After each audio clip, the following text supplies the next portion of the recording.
Oke, assalamualaikum warahmatullahi wabarakatuh.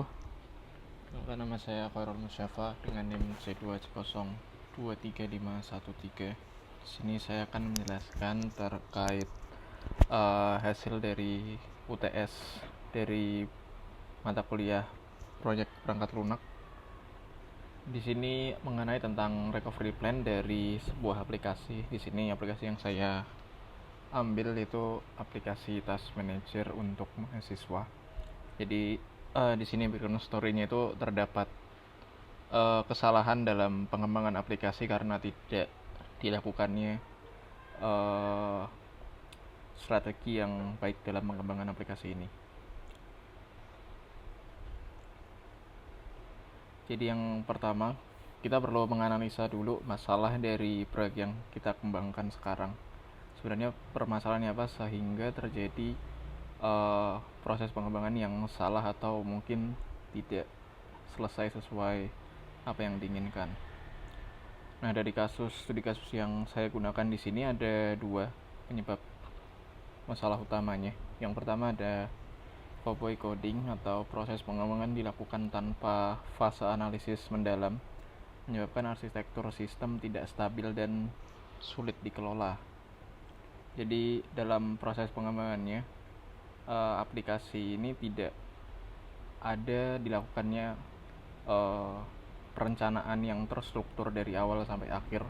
Jadi para anggota tim hanya melakukan sesuai yang mereka tahu tanpa adanya standar yang jelas dari awal. Lalu untuk berikutnya ada koordinasi tim, yaitu terjadi tumpang tindih pengerjaan fitur akibat buruknya komunikasi, memicu konflik internal dan inefisiensi kerja. Jadi seperti yang dijelaskan di sini tadi, karena tidak adanya komunikasi yang baik dan tidak adanya standar dan juga tidak adanya patokan yang bisa dijadikan landasan, jadi anggota tim akan melakukan pekerjaannya seperti yang mereka inginkan dan mereka tahu gitu. Jadi di sini terjadinya konflik disebabkan karena hal tersebut.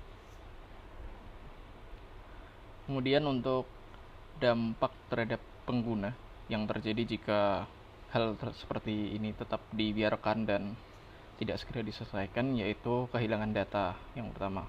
Jadi mahasiswa kehilangan catatan tugas penting.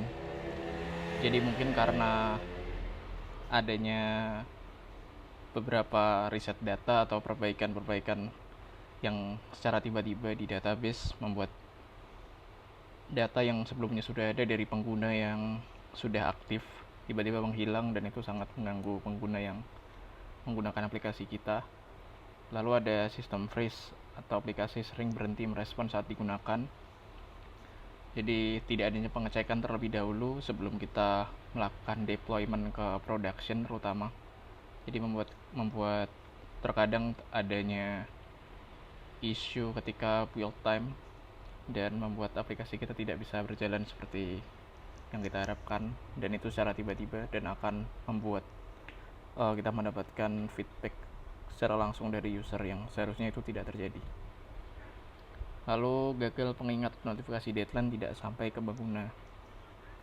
Berikutnya ada resiko fatal, proyek terancam ditinggalkan karena ketidaknyamanan pengguna yang menggunakan aplikasi kita. Dari isu-isu yang tadi sudah saya jelaskan, seperti kehilangan data, sistem freeze, dan juga gagalnya fitur pengingat, ini membuat user akan meninggalkan aplikasi dan akan memilih ke aplikasi lain yang lebih stabil.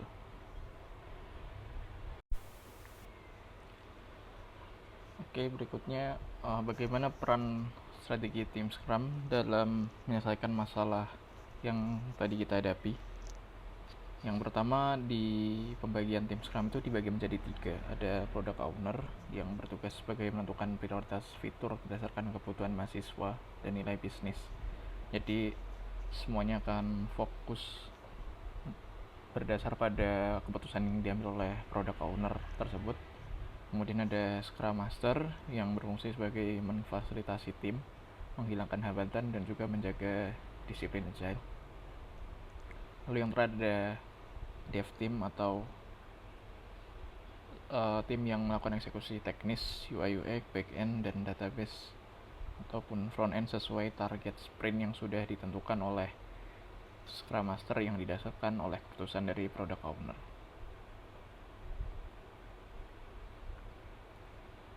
Berikutnya adalah daftar backlog perbaikan yang akan dilakukan untuk menyelesaikan masalah-masalah tadi. Jadi di sini kita membuat beberapa user story. Yang pertama ada logi dan sinkronisasi cloud, dengan ada juga prioritasi di sini. Jadi kita menentukan prioritas yang akan kita ambil dari user story yang sudah kita buat.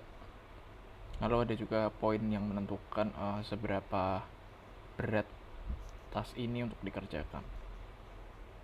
Jadi contoh di sini ada login dan sinkronisasi cloud, lalu dengan prioritas high, lalu ada juga tambah tugas, deadline dan matkul. Di sini juga prioritasnya high karena merupakan salah satu fitur utamanya. Ada juga dashboard daftar tugas, prioritasnya high juga. Terus checklist tugas selesai, di sini juga high. Lalu yang terakhir di sini kita membuat tampilan kalender akademik. Di sini mendapatkan prioritas medium karena sebenarnya keseluruhan aplikasi sudah bisa berjalan dari 4 story sebelumnya sih. Jadi untuk prioritas di user story kelima ini bisa kita set ke medium dulu, seperti itu.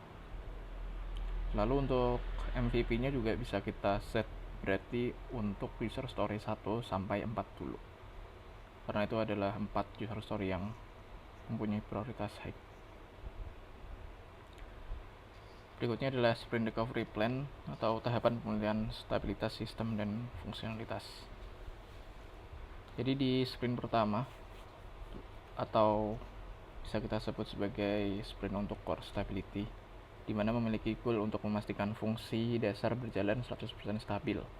Untuk fitur yang akan dikembangkan dari user story yang sudah kita tampilkan tadi ada 5, tapi untuk MVP ini kita ambil menjadi 4 saja untuk user story 1 sampai dengan 4. Dan untuk resiko, yaitu pembersihan data korup dari sistem lama yang mungkin akan menghilangkan beberapa data yang ada di database sekarang ini. Berikutnya, setelah sprint pertama selesai, kita bisa lanjut ke sprint kedua untuk productivity, di mana tujuannya itu meningkatkan nilai, fokus pada fitur penambahan efektivitas manajemen waktu mahasiswa, kalender, lampiran, notifikasi. Itu beberapa fitur yang tidak terlalu mandatori untuk fungsi utama dari aplikasi kita ini, hanya saja akan sangat berguna bagi pengguna aplikasi.